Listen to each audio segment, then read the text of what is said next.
Fala aí, galera do Facebook, galera do YouTube, um bom dia a todos. O Birosca da Bola chegando com mais um programa para vocês. Tem um convidado hoje ilustríssimo. Antes de apresentar aqui esse cara que está aqui com a gente hoje, vou agradecer os parceiros, que é a Prime Telecom, a Daniele da Daniscake, o Vitinho e a Dani da Leveza do Pote. O cara que está aqui hoje dispensa qualquer tipo de apresentação. Ele é simplesmente a lenda da arbitragem, tá? E a gente está aqui com o maior orgulho recebendo ele aqui, Daniel Pomeroy. Muito obrigado pela presença, muito obrigado pela moral, pois seja bem-vindo. Bom dia a todos os componentes da mesa, ao público que nos prestigia. A honra é minha ter sido lembrado para participar do Birosca da Bola, que às vezes eu vejo no Facebook quando eu tenho oportunidade, e participar desse convívio nesse momento tão satisfatório. Daniel, eu quero chegar. Antes de começar as perguntas, que o Adilson aqui está com um leque aqui. Ele mostrou um papel com uma. A gente tem o hábito de pedir ao convidado para dar uma palhinha do resumo da carreira, onde começou, como é que essa coisa começou e. Foi bem lá atrás, né? Bem lá atrás, em julho de 1968, eu comecei a arbitrar o futebol de praia. Em 70 fui para o Futebol Society, continuei no futebol de praia, mas aliado ao Futebol Society, que era o futebol no aterro do Flamengo. Em 73 fui para o futebol de campo, fiz o curso de arbitragem. Depois fui para o futebol de salão em 1974, a época era o futebol de salão, hoje o nosso futsal, e encerrei todas as minhas carreiras no futebol de campo em 1993, em julho de 93, e o futebol de salão, o futsal, em 2000. Depois dirigi a final da Liga Nacional e a final da Torneio Rio São Paulo Minas, aí eu realmente resolvi parar. Fui convidado pelo presidente da Confederação para ser o diretor de Relações Internacionais da Confederação, passei depois a ser instrutor da FIFA e durante todo esse período foi um prazer ter arbitrado. Principalmente eu tenho muita saudade do meu futebol amador da capital. Para muitas pessoas que às vezes não têm o conhecimento, acabam te rotulando como um árbitro de futsal. E às vezes as pessoas não têm esse conhecimento que você começou lá atrás na praia, depois passou para o campo. Eu queria te fazer uma pergunta, já chegando de sola, para você já dar logo um amarelo. Por que o nosso Rio de Janeiro deixou de ser referência no futsal? Olha, problemas dentro da estrutura administrativa da Federação de Futebol de Salão do Estado do Rio de Janeiro. Nós perdemos a sede da Federação, que era na Presidente Vargas. Depois tivemos uma alta boa, mas a coisa degringolou de uma tal maneira que, como eu estou afastado há um tempo do futsal do Rio de Janeiro, eu sinceramente não tenho como te afiançar, nem aos ouvintes, aos espectadores, o porquê disso. Mas realmente é muito chato, porque onde a gente percorre o Brasil para ver o desporto, todo mundo pergunta o que aconteceu com o futebol de salão, o futsal do estado do Rio de Janeiro. Que era o celeiro de craques, ainda continua, mas não com tantos expoentes, e sumiu do mapa. Nós não temos um jogo de televisão no Rio de Janeiro, nós não temos uma equipe disputando uma competição a nível nacional, na Liga Nacional ou nas competições a nível nacional, a categoria adulto e juvenil, nas divisões de baixo, sim. Fluminense Futebol Clube representa muito bem o estado do Rio de Janeiro, consagrando vários títulos a nível nacional em todas as divisões em que a Confederação patrocina. Acho que o Botafogo foi o último time a disputar em Belém. Foi em Belém a disputar a Taça Brasil. Daniel, aproveitando esse gancho aí do futsal, ele provavelmente é o segundo esporte do Brasil, porque quem não joga futebol de campo sempre bate uma peladinha aí no futsal. Né? Joguei muito, eu gosto muito. Por que ele não consegue um espaço maior? Por exemplo, o vôlei hoje tem mais espaço do que o futsal. nas TVs, na mídia, né? Na mídia, na TV, enfim. E a gente vê futsal, às vezes, naqueles canais fechados de esporte, sim, mas aberto não tem. O aberto hoje só com o ícone do esporte, na atualidade, que é o Falcão, Alessandro Rosa Vieira. Né?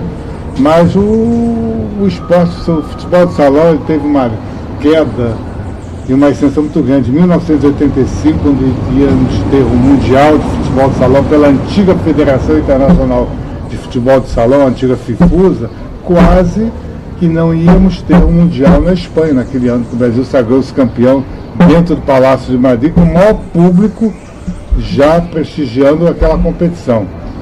Houveram problemas com FIFA, FIFUSA naquela época, a Real Federação Espanhola de Futebol, cujo presidente era Pablo Porta, tinha o apoio do príncipe da Espanha, mas contornou-se o problema, houve a competição e o Brasil sagrou-se campeão lá em Madrid.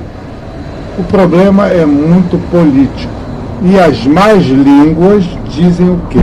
Dr. João Avelange, hoje falecido infelizmente, à época tentou levar o futsal à Olimpíada. Teve promessas do espanhol, também já falecido, Dr. Juan Antônio Samaranch, presidente do Comitê Olímpico Internacional, que iria engajar o futsal. A posteriori, o Samaranch queria que o Avelange permitisse que nas Olimpíadas os países participantes levassem os atletas, quaisquer atletas, não forçando-se a divisão que hoje era até 23 anos. O Dr. João Avelange, que não era bobo, era uma das pessoas mais inteligentes que nós tínhamos, disse não, eu não vou perder, a FIFA não vai perder a galinha de ovos de ouro dela, que era o Mundial, que dava ibope, rendia frutos à FIFA e com isso ela pôde fazer o investimento. E aí começou a briga política e por esta razão o futsal até hoje não se torna olímpico. Mas eu vi uma entrevista, eu coloquei até no meu Facebook, uma entrevista do Jaime Yarza, homem forte do futsal na FIFA, uma pessoa excepcional. O Jaime disse que a FIFA está tentando fazer o primeiro Mundial feminino FIFA de futsal, para depois, então, com esse feminino, poder engajar, junto com o atual presidente da FIFA, o alemão, poder realizar o Mundial FIFA. A maior decepção de todos os salonistas é que Olimpíada no Rio de Janeiro, nós não tivemos nem o futebol de salão, futsal, como esporte de exibição. Quiçá possamos ter em 2020. Acho difícil, mas estamos todos na torcida porque esse esporte merece ser olímpico. Países como a Inglaterra, França, Alemanha, nunca tiveram o futsal. Hoje tem treinadores excelentes, Sérgio Benatti, que foi jogador da Bradesco, da Atlântica, de vários times do Brasil, da seleção brasileira, hoje é treinador na França. Não, e pensar que tem muito esporte aí, que é esporte olímpico, e o futsal não, é muito próximo do futebol.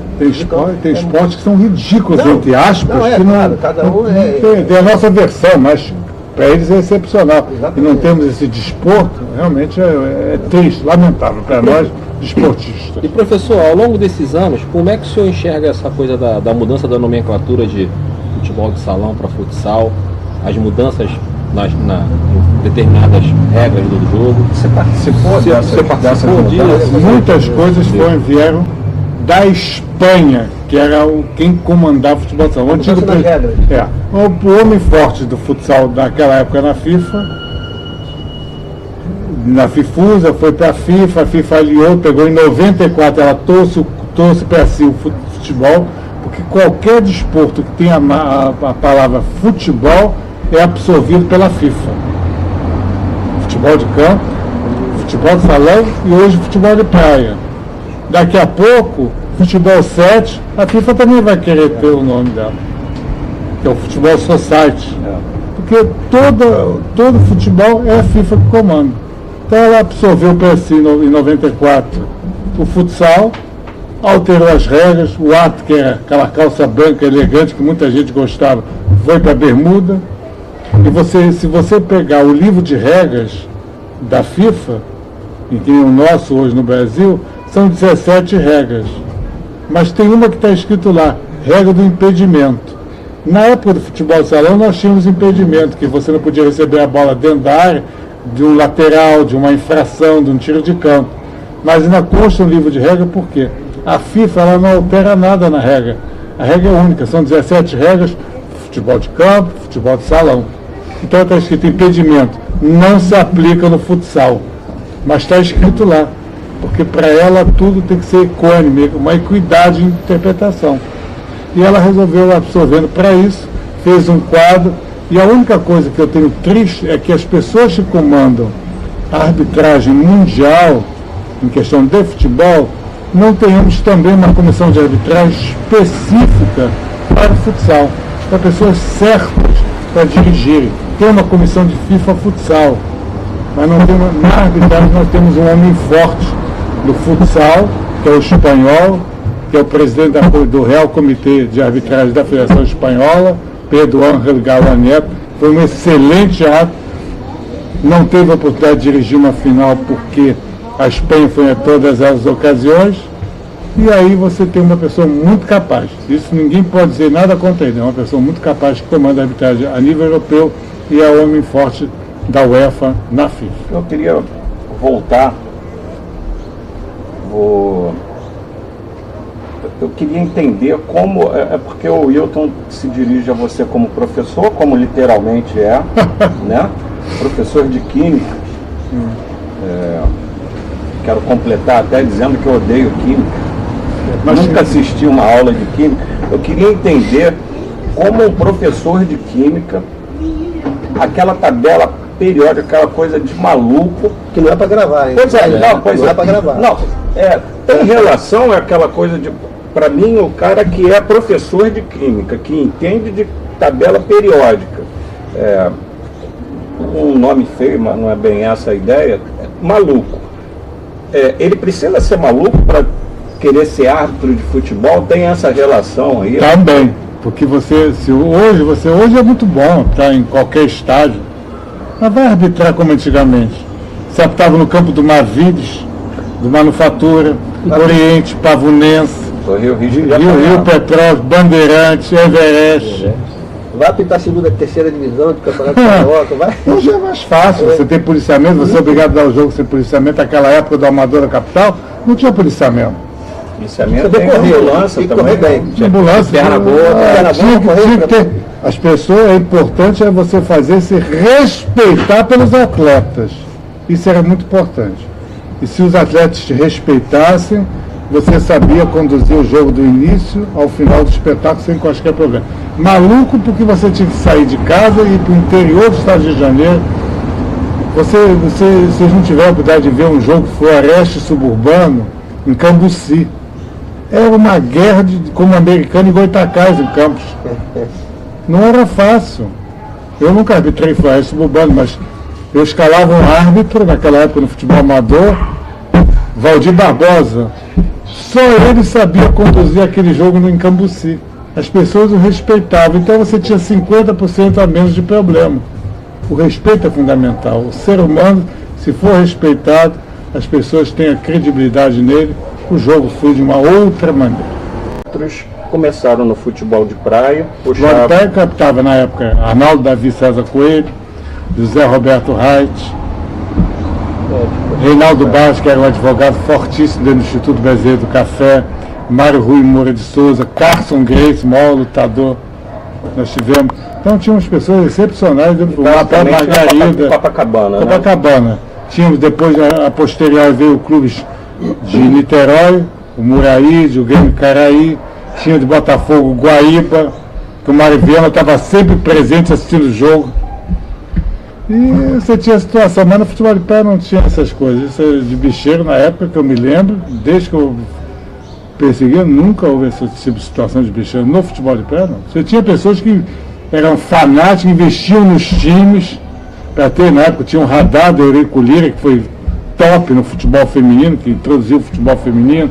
Tínhamos o Lagoa, que o Armando Marques era treinador à época. Tínhamos o Colômbia, tinha o Fred, Paulo César, no final do Leblon tinha as festividades final. O Juventus, famosíssimo, do Júnior, dos seus irmãos, Edinho. tinha um Copa Leme, que veio mais do Copa Leme, hoje tem o Embalo do Leme, que é a escola de samba, o América do Lido, tem o Constante Ramos, que era do ex-governador do Estado de Janeiro, que estava sempre prestigiando, os filhos jogavam, o Maurício e o Sérgio Cabral à época. Quer dizer, o futebol de praia enchia. Você tinha o Campeonato Brasileiro de Seleções. Eurico Lira fazia os sábados e domingos à tarde, a praia vinha lotada. Tinha um patrocinador de empresa de refrigerante. Você acabava o jogo, você ganhava o ticket, você ia beber aquele refrigerante no campo. Você tinha marcações em volta do campo, nessas competições. E você via o público enchia, você lotava as praias de Copacabana. Os turistas então vibravam. Uma coisa típica do carioca. Carioca. E o povo gostava. Não tem mais. Né? Não tem mais. Não. Hoje acabou, após o futebol de beach soccer, o 5, caiu vertiginosamente. E foi o maior jogador que você viu jogar na praia? Na praia? Júnior? Ele é, cara, é excepcional. Ele, dentro, mas principalmente do futebol de campo. No ano que eu arbitrei futebol de campo, nos 3 anos que eu tive no profissional, ele foi uma pessoa excepcional. Excelente caráter, uma pessoa que, pelo menos para comigo, não posso falar dos outros, mas falo comigo, ele sempre foi um exemplo de atleta. Eu não tenho queixo de nenhum deles, porque a maioria dos atletas do profissional eu os conheci desde fraldinha do futebol de salão, vieram seguindo comigo. Então as pessoas já conheciam, você tinha havia uma relação de respeito, né? Tratava. Isso realmente foi fundamental. Para mim foi um auxílio fundamental. Professor, assim como o senhor teve a sua base na praia, o Júnior também teve a dele também. Teve ideal, era craque. Ele hoje faz as atividades do Juventus no final do ano com público, prestigiando os atletas.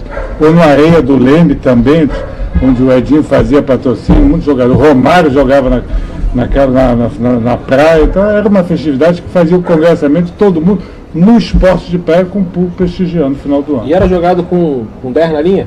10 na linha mais o goleiro. E era bom porque regras de campo? Regra de campo. Na época você só não tinha marcação, você da marca que você dá falta. Tinha. E nós que arbitrávamos não tínhamos assistente, bandeirinhas na época não. Para marcar o pênalti, como é que era, professor? Você marcava a falta, contava 15 metros. Não, e 15 passos. Como é que dá marcar o impedimento? Mas a experiência, você via e marcava. Se estivesse dentro daquela área, você contava 11 metros e botava na marca da cal. E o impedimento, tanto você tinha uma noção que quando você ia para o campo, muitas das vezes no campo, eu levava essa experiência do futebol de praia e assinalava o impedimento, às vezes até antes do próprio assistente. Você tinha o sentimento, o feelings da coisa. Você é formado em química, mas tinha que saber de física para ter essa noção do espaço, né? Muita gente aprende física 1, 2, 3 e 4 na universidade. Não, e a visão fica treinada, né? A gente que não está acostumado fica perdido, né? Mas totalmente, a visão fica treinada para ver. Com os acertos e com os erros. Exatamente. O posicionamento E pior de dar. Eu era gordinho na época, então é pior ainda, né? Tanto que você tem que, não é correr muito, é você saber se posicionar. Nós tínhamos hábitos que tinham um certo peso, Pedro Carlos Begalda do Carmo, Emílio Marques de Mesquita, Oscar Escovo, Joaquim Gonçalves. Você percorria, não tinha aquele preparo fixo excepcional, mas duvido que eles errassem. A experiência e o seu posicionamento no campo de jogo tinha uma facilidade enorme de você saber conduzir os jogos. Daniel, me mata uma curiosidade, porque senão eu vou acabar esquecendo. Na mudança de regra do futsal, mudou muita coisa. Eu lembro que quando eu era jovem, assim, jogava um futebol de salão, né? E hoje em dia a regra tem muita coisa diferente. O que motivou isso? Não foi TV, que a gente já conversou sobre isso. A TV praticamente nunca pôde passar. Qual a finalidade da FIFA? Gol. Então o que aconteceu? Você tinha o gol dentro da área. Eu sofri muito com isso, com esse negócio de gol dentro da área, podia fazer gol dentro da área. Então a FIFA aboliu isso. Ela queria gol. Você vê placares elastíssimos. Mas o futebol só não sempre sai muito gol. Sai muito gol, mas na época mesmo com a regra antiga, né? Saía muito, mas você tinha jogos que queria mais. Era gol. Mas era pouco dinâmico e eu sofri muito porque eu comecei sendo goleiro no futebol de salão. Eu lembro de... A bola era terrível. A bola é pesada. Pesadíssima. Pesada. Batia na cabeça, era terrível. Sofrimento. E eu lembro de que você não podia... Era 3 segundos, se eu não me engano, para... 5 segundos. A época era 5 segundos. Depois foi para 4 segundos. Você não podia fingir que jogava para lá e jogava Podia para lá. atravessar, A falta não podia atravessar. Fazer assim. O lateral não podia voltar para o teu campo. Era uma Atravessou, não tem mais atravessão, não tem atravessão. Não.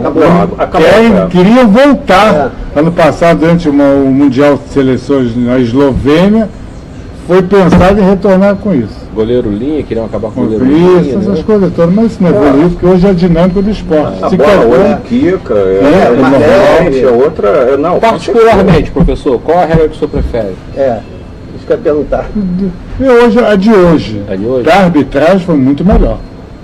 romanticamente, não. Você tinha um gol dentro da área, te sofre, eu sofri. Tendo Paulo Sarazate numa semifinal, Sumov Atlético Mineiro, com o ginásio lotado. Eu anulei um gol do Sumov faltando 30 segundos, estava empatado o jogo, anulei o gol, fechei os olhos para não apanhar daqui para lá. Meu Deus do céu, vou morrer aqui. Quando bateu a falta, o Atlético Mineiro fez o gol da vitória. Aí eu falei, saio do hoje, daqui eu vou apanhar. Mas a sorte que a televisão à noite passou o lance e mostrou que onde eu botei a bola dentro da área foi onde realmente ocorreu o lance. A gente tem que ter sorte na vida. E também é importante, o arco do salão tem que estar muito bem posicionado. Eu aprendi essa questão de sorte, seria uma mistura de competência e oportunidade. E né? principalmente a experiência que você vai levando. Por exemplo, aconteceu muitas vezes comigo, como aconteceu, a trave cair no choque de jogadores. O jogador chutar a bola, ela passar onde deveria estar a trave, pela regra é gol, tanto na antiga como a de hoje. E aconteceu comigo no Flamengo e Vasco, tendo uma Maracanãzinho na Liga Nacional. Ela era Caiu, houve um choque de dois jogadores, caiu a trave. Mas a bola passou. A bola passou por lá, eu estava do lado da trave, lá no meio. Deu gol. No começo as traves eram de madeira. E tem a questão Fincadas na quadra. você estava sozinho, hoje são dois, né? Hoje são dois. Naquela época você estava um com dois assistentes, dois fiscais de linha à época, né? Isso é... E deixa eu só falar uma pergunta. Com esses anos todos de experiência, o que é que impacta, ou o que é que impede da arbitragem virar profissional, professor? Os impostos. Quem vai pagar os impostos? Você já imaginou fazer um árbitro profissional? Ótimo. O árbitro se dedicaria exclusivamente à arbitragem. Quem paga, quem manda nas federações? Os clubes. Quem manda na confederação? As federações. E os clubes aliados. O árbitro vai mal, faz aquela lambança, o clube não mais quer. Impõe ao presidente da federação, entre aspas, que ele o demita. Vai sobreviver de quê? E os encargos também são altos. Isso tudo tem que ser uma maneira de você conseguir. Porque hoje o quadro da Confederação, a CBF assume. Os árbitros não pertencem ao quadro da CBF, eles pertencem ao quadro da federação. São indicados pelas federações, após avaliações técnicas e físicas, a poderem galgar os postos da federação.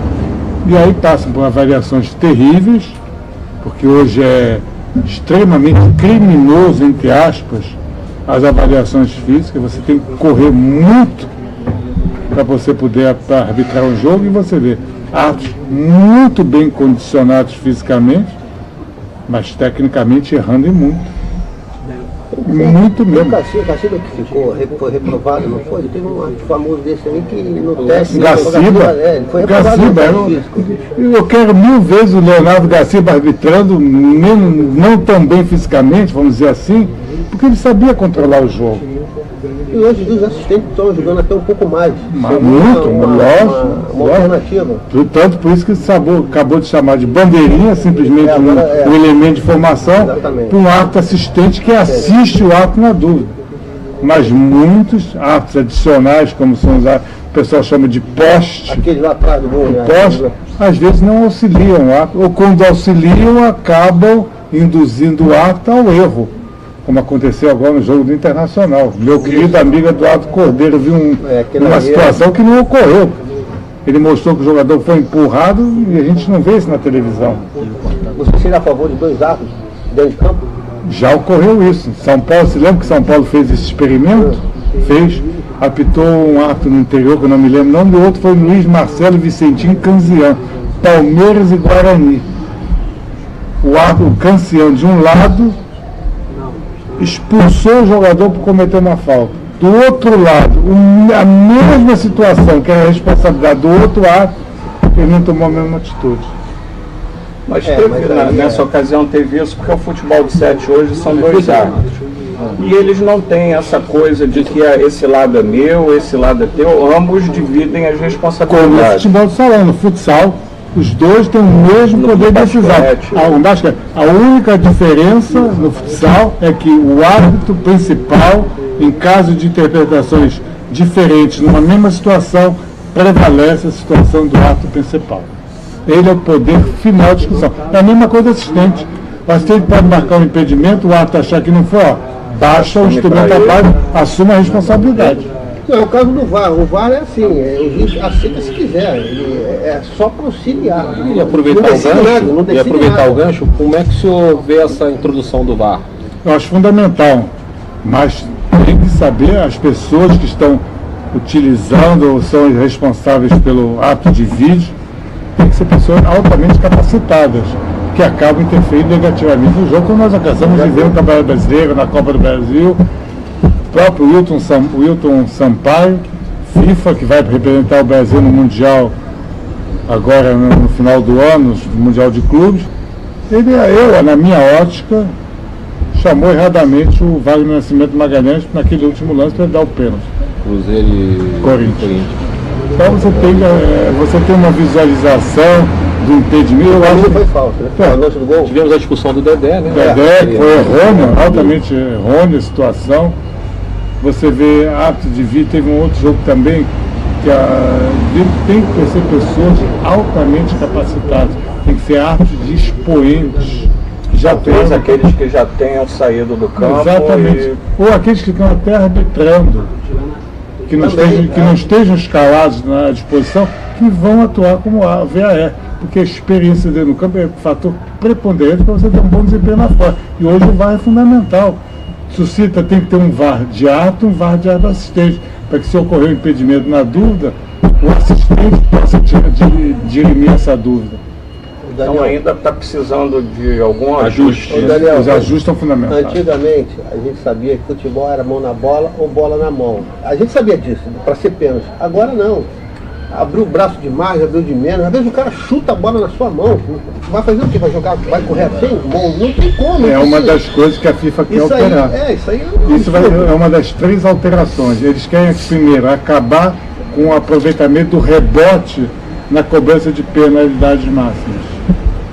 Ou faz ou não faz? Ou faz ou não faz, não tem mais rebote. Eu acho errado. Mesmo do goleiro, né? Mesmo do goleiro. Eu acho errado. Na disputa de tiros livres diretos da marca do pênalti, que todo mundo fala que disputa de pênalti não é. É disputa de tiros livres diretos cobrados da marca do pênalti, didaticamente falando, não tem rebote. Isso. Final do jogo, encerrou o jogo, vai bater o pênalti que ocorreu no 45º minuto do jogo, bate, não tem rebote.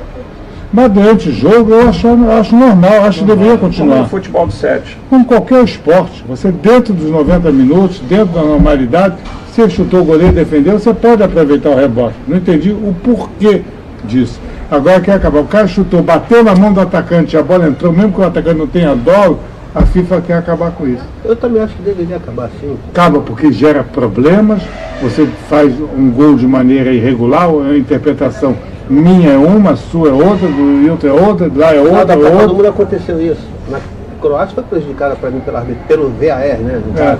Você vê com o eliminatórios mundial na França e Irlanda do Norte, o árbitro meteu a mão. Meteu a mão e aí. Não tinha naquela então bateu na mão do atacante, zero problema, não tem validade, acabou a interpretação. Porque o problema, no momento que você faculta o árbitro interpretar, cada um tem uma maneira. Eu já vou dizer para você, numa final que eu captei no Maracanã, eu dei um pênalti, falei, meu Deus do céu, como eu estou perto do lance, eu vi o lance cristalino. Eu estava quase no meio de campo. Eu fiz um contra-ataque terrível. Mas dei o pênalti com total convicção, como realmente ocorreu. Foi do Júnior Baiano, não. Do Júnior Baiano. Do Júnior Baiano ele bombou. A gente fala, você tem que ter esse posicionamento. O VAR é para ajudar. O VAR é para ajudar se foi dentro ou fora da área, identificação errada do atleta na expulsão, se foi uma falta que merecia ser expulso ou não. Agora, se foi falta ou não, isso cabe absolutamente, na minha opinião, ao árbitro que está dirigindo o espetáculo.